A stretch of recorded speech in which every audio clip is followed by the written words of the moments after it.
Je pense que c'est plus qu'un appel pour moi, de rentrer en Afrique. C'est une obligation. Quand j'ai quitté mon pays pour les États-Unis en 2000, je savais que je venais apprendre, afin de rentrer au pays pour partager mon savoir. C'est une obligation. On attend beaucoup de ceux qui ont beaucoup reçu.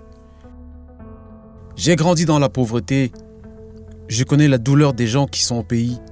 Ayant grandi dans une famille de 28 frères et sœurs, dans la maison de mon grand-père, nous restions parfois 3-4 jours sans savoir de quoi remplir notre assiette, car nous ne pouvions pas acheter du riz qui coûte moins d'$1. Et j'ai été contraint de venir ici à la recherche d'une vie meilleure pour moi, ma maman ainsi que mes sœurs.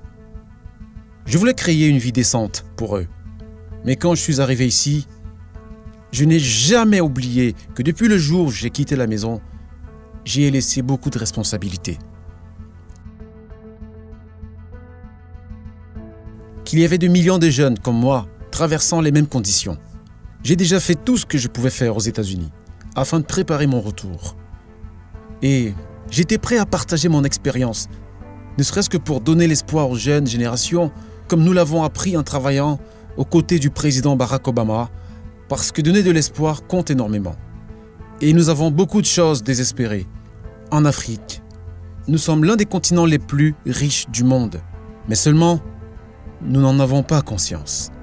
L'an passé, nous avons perdu plus de 1500 jeunes en subsaharienne qui essayaient de traverser l'océan pour l'Europe à la recherche d'un rêve qui n'existe pas. La plupart de ces jeunes, 1500 parmi eux, ont péri dans les eaux désespérées. Nous qui avons eu l'opportunité de nous créer une vie meilleure, avons une responsabilité, c'est de créer des conditions où nos jeunes peuvent bénéficier de nos ressources naturelles. Ils peuvent avoir une meilleure éducation, la même que vous recevez ici à Harvard. Même s'ils doivent recevoir cette éducation ailleurs, ils peuvent revenir servir leur pays. Vous savez, les femmes de mon pays peuvent maintenant aller consulter un médecin sans se soucier d'avoir 200 ou $300 pour la consultation. Les familles peuvent gagner $1 par jour pour se nourrir et avoir accès à l'eau potable et à l'énergie. Voilà les vrais défis auxquels ma génération doit faire face.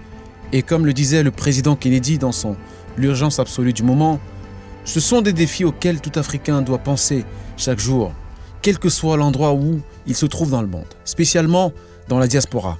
Parce que l'Afrique ne changera pas tant que les gens comme moi n'apportent pas leur pierre à l'édifice du changement. Donc, c'est la raison pour laquelle je suis impliqué dans beaucoup de projets sur le continent. Je suis reconnaissant pour les outils que les États-Unis m'ont donnés. L'Amérique m'a permis d'exceller, de montrer mes talents, de voir ce que je pouvais accomplir. Je suis venu dans ce pays avec juste $20. Et 8 ans après, j'étais aux côtés du président Obama. Et maintenant, j'accomplis des choses sur le continent. Et je pense que si je n'étais pas venu aux États-Unis pour acquérir cette volonté, je ne serais pas en train de faire sur le continent ce que je fais aujourd'hui. Et des milliers de jeunes sont autour de moi et sont inspirés par le travail que nous faisons. Mais ce n'est pas assez. Nous avons encore beaucoup de défis qui nous attendent. Ceci est un appel à tous ceux qui regardent, surtout à la diaspora, afin que nous pensions continuellement aux projets que nous pouvons mettre en place pour changer la vie de ces millions de jeunes qui nous attendent au pays.